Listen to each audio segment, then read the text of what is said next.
So I'm walking in the woods and I see this red dot floating in the air. I'm like, am I hallucinating? Nope, it's an oakworm moth.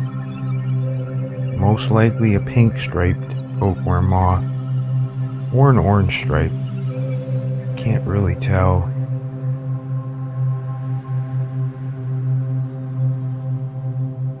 Moths go through a process called metamorphosis,